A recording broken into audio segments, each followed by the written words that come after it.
ఇక నాగమ్మ వాళ్ళ ఫ్యామిలీ అందరూ ఇక డిన్నర్ చేస్తూ ఉంటారు. అప్పుడే ఇక నాగమ్మ వాళ్ళ భర్త అయితే, "నాగమ్మ ఎందుకు వరమ్మ కూతుర్ని తీసుకురమ్మన్నావంట" అని అడుగుతూ ఉంటాడు. దాంతో అందరూ కూడా నాగమ్మ వైపే చూస్తూ ఉంటారు. ఏం సమాధానం చెప్తుందా అనేసి. "నేను మామయ్య గారు మాట నిలబెట్టడం కోసం ఇంత తాపత్రయపడుతున్నాను. అది మీకెవ్వరికీ అర్థం కాదు. నన్నే తప్పుపడుతూ ఉంటారు.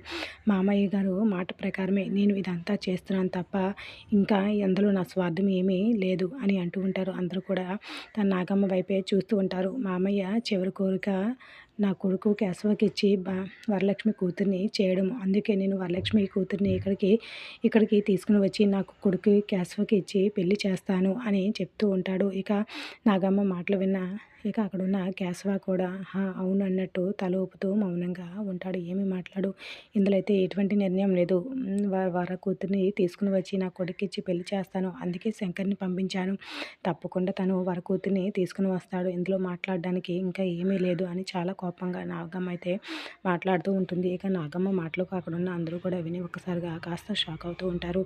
ఏంటి మామయ్య మాట కోసం ఇదంతా చేస్తున్నావా అంటే, అవును తనకిచ్చిన మాట నేను నిలబెట్టాలని ఇంత తాపత్రయ పడుతున్నాను. అందుకే శంకర్‌ని పంపించాను అని చెప్తూ ఉంటుంది. ఇక మరొక పక్క శంకర్ అయితే వెన్నెలను లాక్కొస్తూ ఉంటాడు. వెన్నెల విడిపించుకోవడానికి చూస్తూ ఉన్నా కూడా శంకర్ పట్టు విడవకుండా తనని లాక్కొస్తూ ఇక నాగమ్మ వైపు వదిలేస్తాడు. ఇది ఏం జరుగుతుందో వచ్చే ఎపిసోడ్ మిస్ కాకండి. ఇద్దరు ఎపిసోడ్ లైక్ ద వీడియో.